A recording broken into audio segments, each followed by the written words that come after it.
All right, we are on Book 2, Chapter 26 of Alfred Korzybski's Science and Sanity.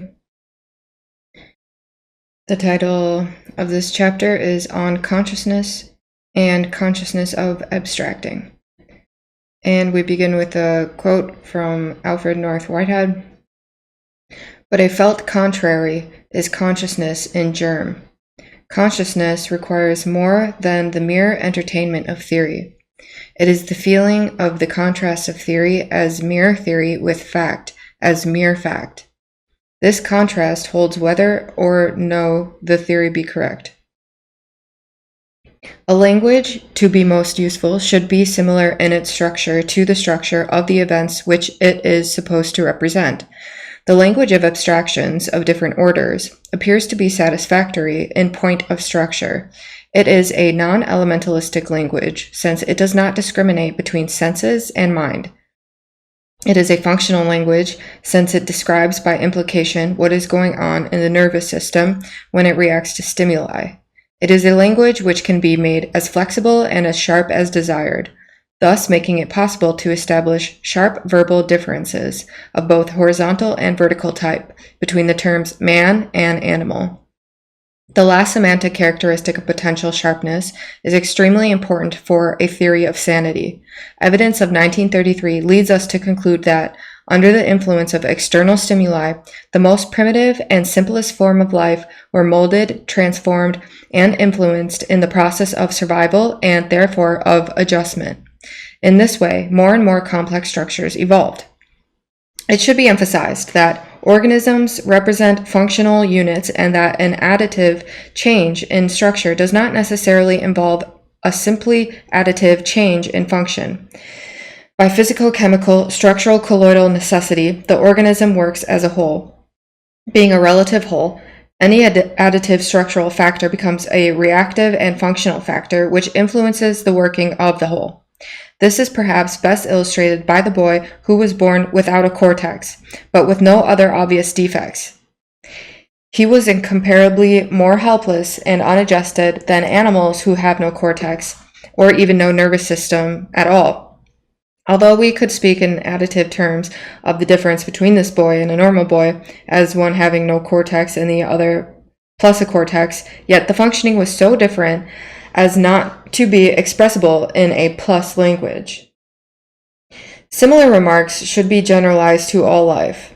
We must be very careful in building sharp distinctions, since the anatomical differences alone are unreliable.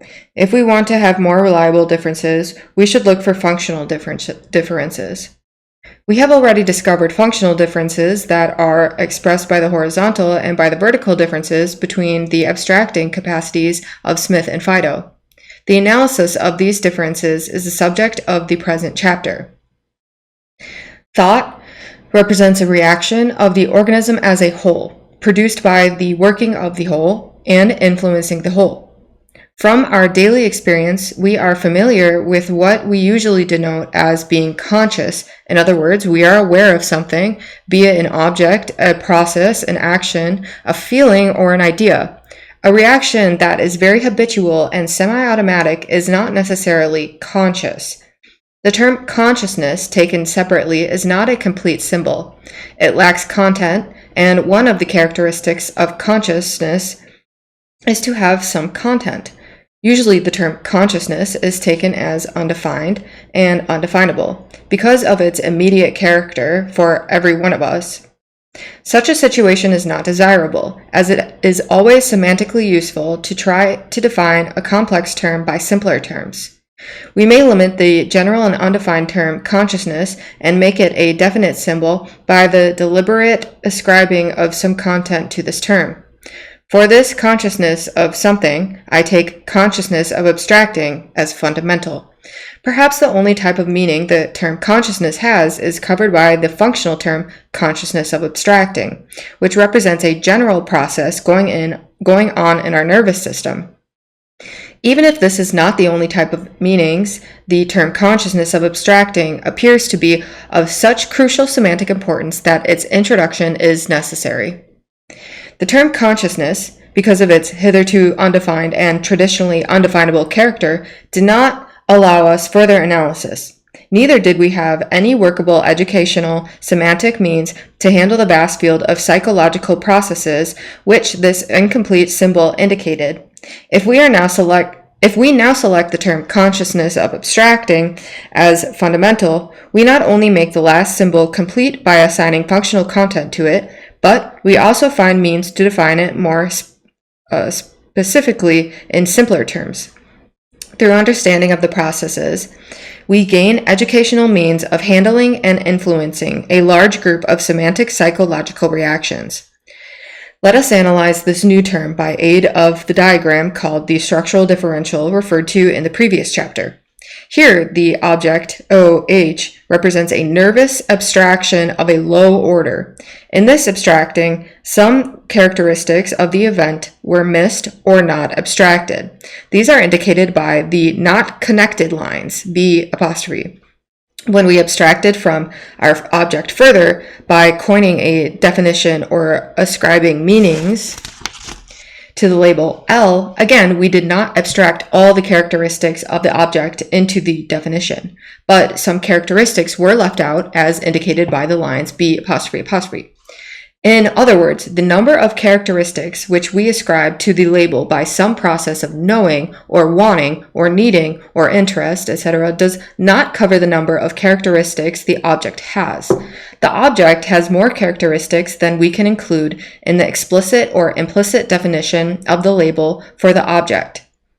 Besides, the definition, implicit or explicit, of the object is not the object itself, which always holds many surprises for us. The latter has the individuality of the object, as we may call it. Everyone who uses a car, or a gun, or a typewriter, or who has had a number of wives or husbands or children know that well. In spite of the fact that these objects are, to a large extent, standardized, every individual object has individual peculiarities. With modern methods of physical, chemical, and astronomical investigation, scientists find that even their special materials and equipment have also peculiar individualities, which must be taken into account in the more refined researches. If we take any ordinary object and expect to find such and such characteristics ascribed to the object by definition, we may be disappointed. As a rule, we find, or can find, if our analysis is subtle enough, these peculiar individualities. The reader can easily convince himself by looking over a box of matches and by noticing the peculiar individuality of each match. But since, by definition, we expect that when we strike a match, it should ignite, we may disregard all other characteristics as irrelevant for our purpose. As a similar process is at work in other phases of life. We often feel happy or unhappy by what actually amounts to a definition, and not by the empirical individual facts less colored by semantic factors. When Smith 1 marries Smith 2, they mostly do so by a kind of definition. They have certain notions as to what man, woman, and marriage are by definition. They actually go through the performance and find that the Smith 1 and his wife Smith 2 have unexpected likes, dislikes, and peculiarities in general. Characteristic and semantic reactions not included in their definition of the terms man, woman, husband, wife, or marriage. Characteristics left out in the definitions make their appearance. Disappointments accumulate and a more or less unhappy life begins. The above analysis applies to all phases of human life and appears entirely general because of the structure of human knowledge. Characteristics are discovered when it is too late. The not knowing or the forgetting of the relations explained above does the semantic havoc. On verbal, definitional, or doctrinal semantic grounds, we expect something else than what the experience of life gives us. The non-fulfillment of expectation produces a serious affective and semantic shock.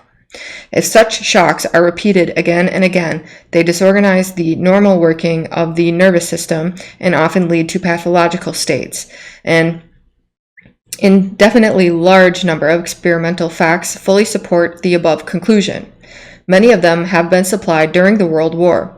Curiously enough, when the soldier did expect horrors and later experienced them, he seldom became deranged mentally. If he did not fully expect them and yet had to experience them, he often broke down nervously. The attack of hay fever at the sight of paper roses, referred to already, gives a similar semantic example. The attack followed from the semantic definition of roses, of hay fever, and from the situation as a whole, and was not due to inspection of the objective roses or to the physicochemical action of the roses. If the patient had been blindfolded when the paper roses were brought into his presence, no attack would have occurred. We are now ready to define consciousness of abstracting in simpler terms, namely in terms of memory. The term memory is structurally a physicochemical term. It implies that the events are interconnected, that everything in this world influences everything else, and that happenings leave some traces somewhere. A similar analysis can be carried on in connection with the object and the event.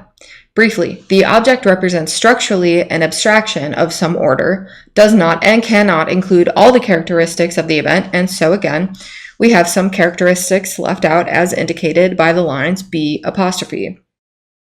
Here we have the possibility of making a series of most general and yet entirely true negative statements of great semantic importance, that the label is not the object, and that the object is not the event, etc. For the number of multi-ordinal characteristics which we ascribe to the label by definition does not cover all the characteristics we recognize in the object, and the number of characteristics which we perceive in the object is also not equal to the infinite numbers of characteristics the event has. The differences are still more profound. Not only do the numbers of multi-ordinal characteristics differ, but also the character of these abstractions differs from level to level of the successive abstractions. We can now define consciousness of abstracting as awareness that in our process of abstracting we have left out characteristics. Or consciousness of abstracting can be defined as remembering the is not, and that some characteristics have been left out.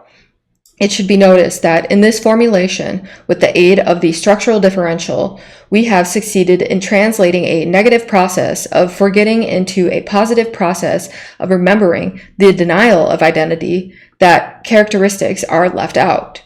Such a positive formulation makes the whole system workable and available for the semantic training and education. The use of the structural differential becomes a necessity for anyone who wants to receive full semantic benefit from the present work. A book is, by necessity, verbal. Whatever any author can say is verbal, and nothing whatsoever can be said which is not verbal. It seems entirely obvious that in life we deal with an enormous number of things and situations, feelings, which are not verbal. These belong to the objective level.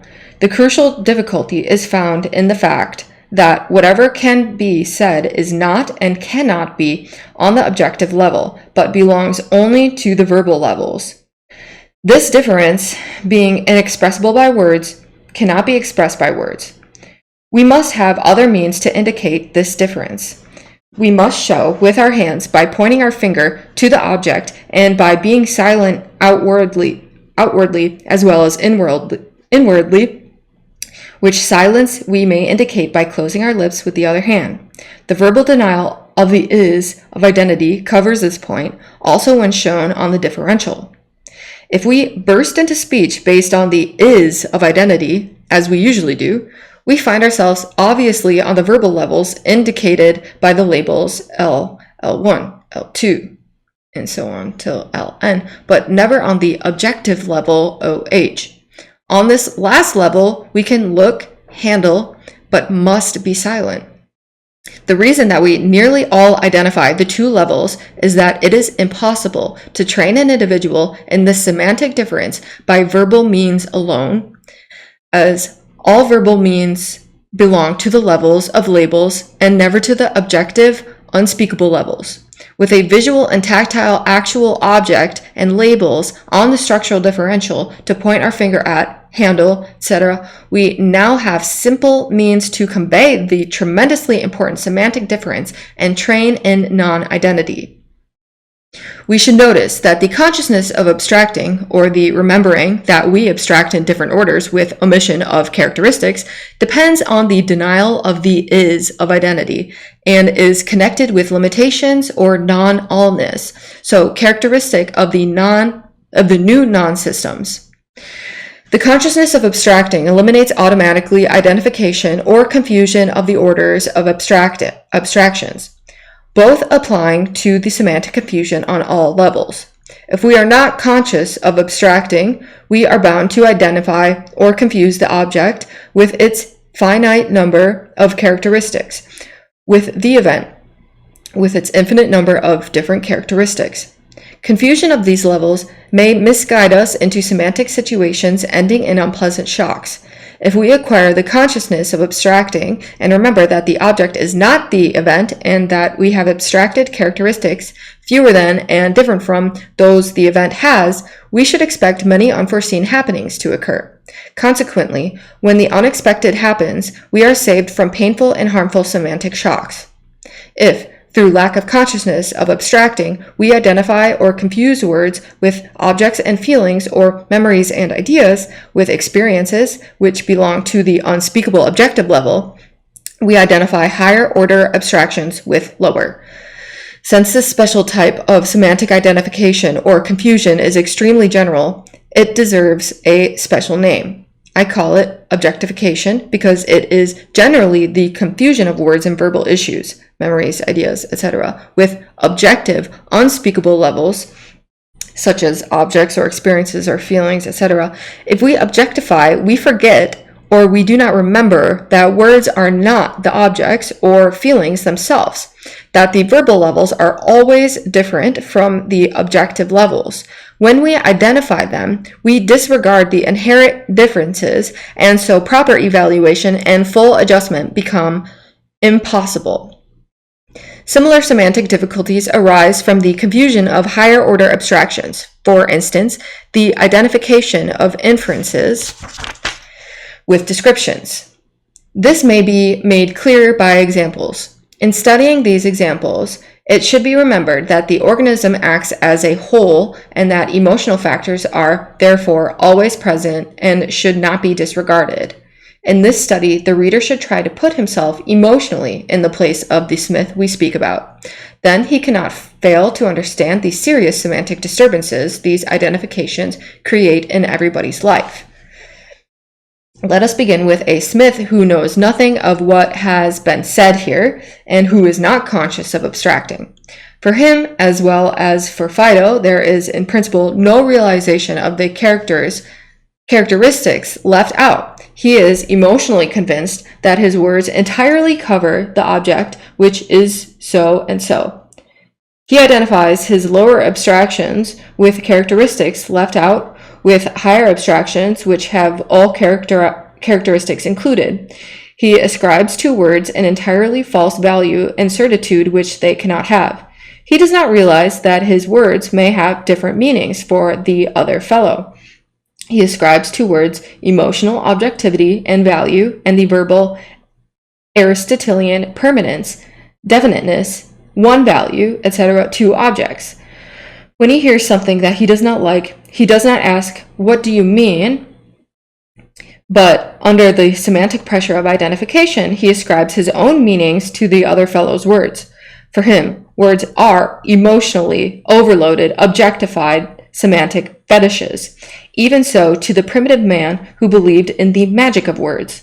Upon hearing anything strange, his semantic reactions is undelayed and may appear as, "I disagree with you," or "I don't believe you." There is no reason to be dramatic about any unwelcome statement. One needs definitions and interpretations of such statements, which probably are correct from the speaker's point of view. If we grant him his informations, his undefined terms, the structure of his language, and premises which build up his semantic reactions. But R. Smith, innocent of the structure of human knowledge, has mostly a semantic belief in the one value absoluteness of things and thinghood of words, and does not know or does not remember that words are not the events themselves. Words represent higher order abstractions manufactured by higher nerve centers, and objects represent lower order abstractions manufactured by lower nerve centers. Under such identity delusions, he becomes an absolutist, a dogmatist, a finalist. He seeks to establish ultimate truths, eternal verities, and is willing to fight for them, never knowing or remembering, otherwise forgetting the characteristics left out, never recognizing that the noises he makes are not the objective actualities we deal with. If somebody contradicts him, he is much disturbed. Forgetting characteristics left out, he is always right. For him, his statement is not only the only statement possible, but he actually attributes some cosmic objective evaluation to it. The above description is unsatisfactory, but cannot be much improved upon, since the situation involves unspeakable affective components which are not words. We must simply try to put ourselves in his place and to live through his experiences when he identifies and believes without question that his words are the things they only stand for.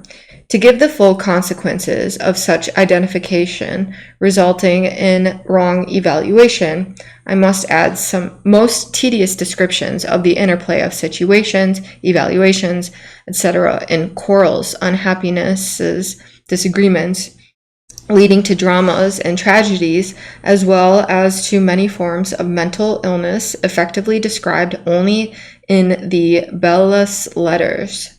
Thus, Smith 1, who is not conscious of abstracting, makes the statement, a circle is not square. Let us suppose that Brown 1 contradicts him. Smith 1 is angered. For his semantic reaction, his statement is the plain truth, and Brown 1 must be a fool. He objectifies it, ascribes to it the undue value. For him, it is experience, a fact, and he bursts into speech denouncing Brown 1 and showing how wrong he is. From this semantic attitude, many difficulties and tragedies arise. But if Smith 2, conscious of abstracting, makes a statement, a circle is not square, and Brown 2 contradicts him, what would Smith 2 do? He would smile, would not burst into speech to defend his statement, but would ask Brown 2, what do you mean? I do not quite understand you. After receiving some answer, Smith 2 would explain to Brown 2 that his statement is not anything to quarrel about, as it is verbal and is true only by definition. He would also grant the right of Brown 2 not to accept his definition, but to use another one to satisfy himself. The problem would then naturally arise as to what definition both could accept, or which would be generally acceptable. And the problem would then be solved by purely pragmatic considerations. Words appear as creatures of definitions and optional, but this attitude involves important and new semantic reactions.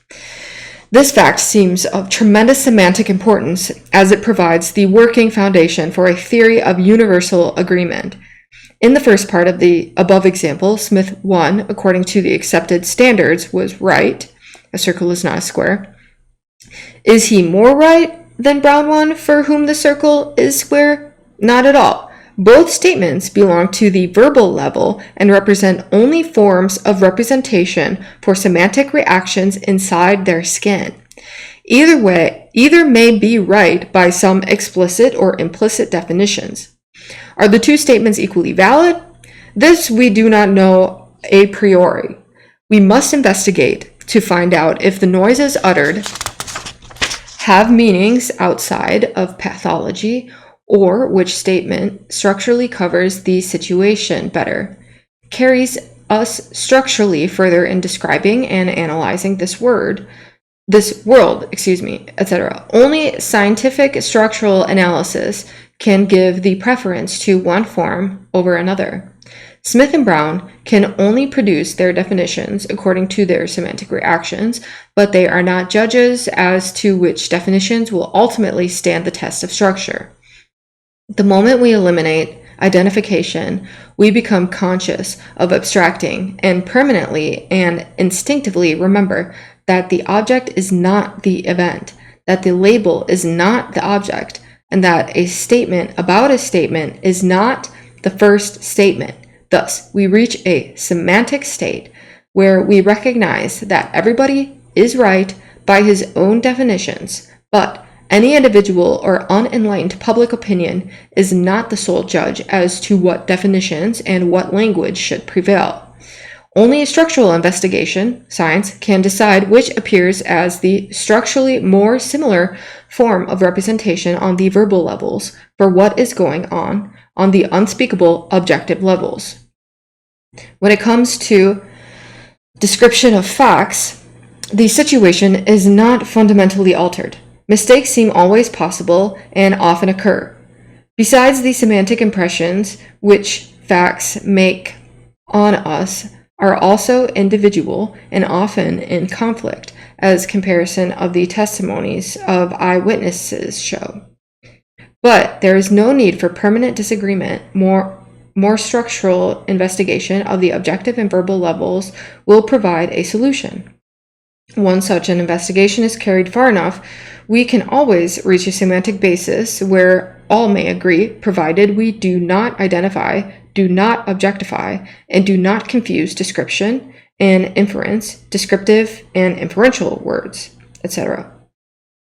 As our analysis is carried out from the structural and non-elementalistic point of view, we should not miss the fact that semantic components associated with words and statements are outside of very pathological cases, never entirely absent, and become of paramount importance.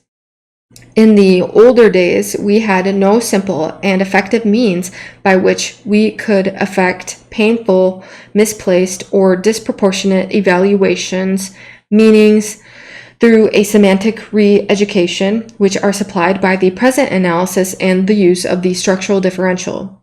The means to eliminate identification consists of, first, an objective relief diagram to which we can point our finger, and second, a convincing explanation, pointing the finger to the labels, that the verbal levels, with their distressing and disastrous older semantic reactions, are not, and differ entirely from the levels of objects and events. Whatever we may say or feel, the objects and events remain on the unspeakable levels and cannot be reached by words. Under such natural structural conditions, we can only reach the objective level by seeing, handling, actually feeling, etc., and therefore by pointing our finger to the object on the structural differential and being silent, all of which cannot be conveyed by words alone.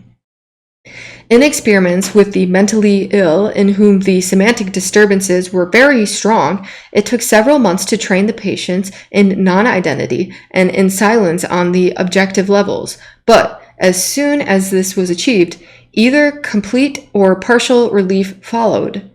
The main disturbances in daily life as well as in mental illness are found in the affective field.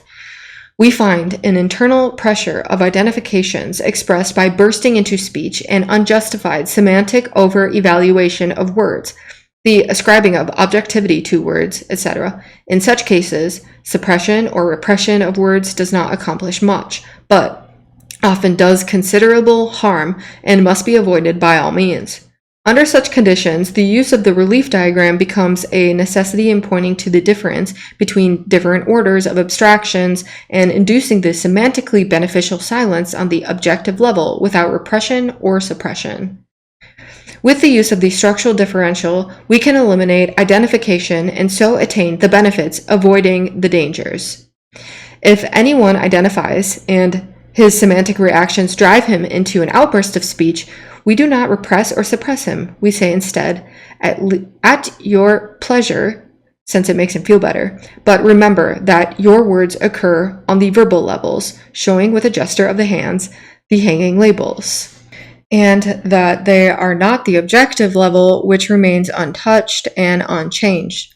Such a procedure, when repeated again and again, gives him the proper semantic evaluation of orders, of abstractions, frees him from identification, yet without repression or suppression.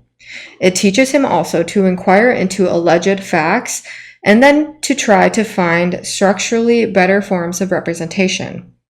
If such results are not forthcoming, we may use the older forms, but by proper evaluation. We do not semantically put belief in these forms of representation.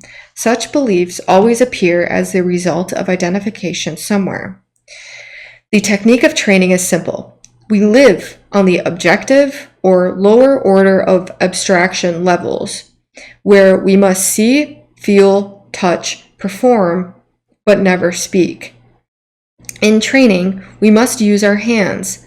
It is very useful after the structural differential has been repeatedly explained, stressing in particular the rejection of the is of identity, not to interrupt the other fellow. Let him speak, but wave the hand, indicating the verbal levels, then point the finger to the objective level, and with the other hand, close your own lips to show that on the objective level, one can only be silent. When performed repeatedly, this pantomime has a most beneficial semantic pacifying effect upon the over-emotionalized identification conditions. The neurological mechanism of this action is not fully known, but some aspects are quite clear. The more elaborate a nervous system becomes, the further some parts of the brain are removed from immediate experience. Nerve currents, having finite velocity, eventually have longer and more numerous paths to travel. Different possibilities and complications arise, resulting in delayed action. It is known that the thalamus, roughly, appears connected with affective and emotional life, and that the cortex, farther removed and isolated from the external world, has the effect of inducing this delay in action. In unbalanced and emotional thinking, which is so prevalent, the thalamus seems overworked, the cortex seems not worked enough. The results take on the form of a low kind of animalistic, primitive, or infantile behavior, often of a pathological character in a supposedly civilized adult. It appears that the silence on objective levels introduces this delayed action, unloading the thalamic material on the cortex. This psychophysiological method is very simple, scientific, and entirely general. The standard mental therapy of today applies also a method of re-education of semantic reactions, as if relieving the thalamus and putting more of the nerve currents through the cortex, or eventually furnishing the cortex with different material so that the thalamic material returning from the cortex could be properly influenced. If we succeed in such a semantic re-education, the difficulties vanish. The older experimental data shows that in many instances we have succeeded and that in many we have failed. The successful cases show that we actually know the essential semantic points involved. The failures show that we do not know enough and that our older theories are not sufficiently general. At present, only the more pronounced and morbid semantic disturbances come to the attention of physicians, and very little is done by way of preventative measures. Besides the pronounced disturbances in daily life, we see an enormous number of semantic disturbances, which we disregard and call peculiarities. In the majority of cases, these peculiarities are undesirable, and under the unfavorable conditions may lead to more serious consequences of a morbid character. They usually involve a great deal of unhappiness for all concerned, and unhappiness appears as a sign of some semantic maladjustment somewhere, and so may be destructive to mental and nervous health. In advanced mental illnesses, such as usually come to the attention of psychiatrists, there are certain psychological symptoms which are generally present. The symptom of interest to us in this work are called delusions, illusions, and hallucinations. All of them involve the semantic identification or confusion of the orders of abstractions, the evaluation of lower orders of abstraction as higher or higher as lower. If we explained already that some components of identification are invariably present there, and so identification may be considered as an elementary type of semantic disturbances from which all the other states differ only in intensity. The main point is to find psychophysiological preventative means whereby this identification can be forestalled or eliminated. To date, experience and analysis show that all forms of identification may be successfully eliminated by training and visualization if this semantic state can be produced. For this purpose, the structural differential is uniquely useful and necessary. With its help, we train all centers. The lower centers are involved as we see, feel, hear, etc. The higher centers are equally involved as we remember, understand, etc., with the result that all centers work together without conflict. The consciousness of abstracting is inculcated, replacing vicious semantic reactions of confusion of orders of abstractions and identification. This harmonious working of all centers on their proper levels has extremely far-reaching practical consequences in mental and physical hygiene. We become coordinated, adjusted, and difficulties which might otherwise occur in the future are eliminated in a preventative way. It must be remembered that at present it is impossible to foresee to how great an extent the elimination of identification on all levels will have a beneficial effect. At this stage, we know, even experimentally, that the benefits are very large, but we may expect that they will become still more numerous when more experimenting has been done. Delusions, illusions, and hallucinations represent manifestations which occur in practically all mental difficulties, and they only represent a semantic identification of orders of abstractions of different degrees of intensity. When this confusion is eliminated, we may expect general changes in the symptoms, but as the correspondences is probably not one-to-one, it is impossible to foretell theoretically what improvements may be expected in pronounced illness. In the slighter disturbances which affect us in daily life, the results are much easier to foresee and are always beneficial. To how great an extent the consciousness of abstracting benefits semantically the whole organism, I may illustrate by one of my own experiences. Once I was traveling on a ship, a gentleman visited my cabin, and seeing the structural differential, asked questions about it. After a short explanation, he asked about practical applications. My guest was sitting on my berth. I was sitting on a small folding chair. I got up, went to the door, then pretended that I was coming in. And at my suggestion, he said, "Please have a seat." I remained standing while explaining how, if I were not conscious of abstracting, to me, his word seat would be identified with the chair, objectification, and my semantic reaction would be such that I would sit down with great confidence. If the chair were to collapse, I would have, besides the bump, an affective shock, fright, which might do harm to my nervous system. But if I were conscious of abstracting, my semantic reaction would be different. I would remember that the label seat, is not the thing on which I'm supposed to sit. I would remember that I'm to sit on this individual, unique, unspeakable object, which might be strong or weak. Accordingly, I would sit carefully. In case the chair should collapse and I should hurt myself physically, I would still have been saved an affective nervous shock. During all these explanations, I was handling the little chair and shaking it. I did not notice that the legs were falling out and that the chair was becoming unfit for use. Then, when I actually sat on the relic, it gave way under me. However, I did not fall on the floor. I caught myself in the air, so to say, and saved myself from a painful experience. It is important to notice that such physical readiness requires a very elaborate nervous unconscious coordination, which was accomplished by the semantic state of non-identification or consciousness of abstracting. When such a consciousness of abstracting is acquired, it works instinctively and automatically and does not require continual effort. Its operation involves a fraction of a second's delay in action. But this small delay is not harmful in practice. On the contrary, it has very important psychological and neurological delayed action effects. It seems that silence on the objective levels involves this psychophysiological delay.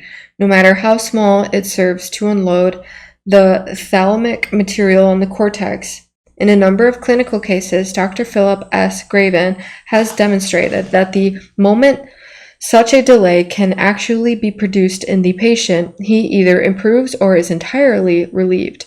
The precise neurological mechanism of this process is not known, but there is no doubt that this delayed action has many very beneficial effects upon the whole working of the nervous system. It somehow balances harmful semantic reactions and also somehow stimulates the higher nervous centers to more physiological control over the lower centers. A very vital point in this connection should be noticed: that this delayed action is beneficial is acknowledged by the majority of normally developed adults in the form of delay in action, and finds its expression in such statements as think twice, keep your head, hold your horses, keep cool, steady, wait a minute, etc., and such functional recipes as when angry, count 10. In daily life, such wisdom is acquired either by painful experience or is taught to children in an Aristotelian language, which, as practice shows, is rarely effective because of its inadequacy. It is seldom realized that the mechanism of these functional observations and familiar advices have very powerful and workable underlying neurological processes, which can be reached and directly affected by psychophysiological, ordinal, non-elementalistic methods in connection with the structure of the language we use.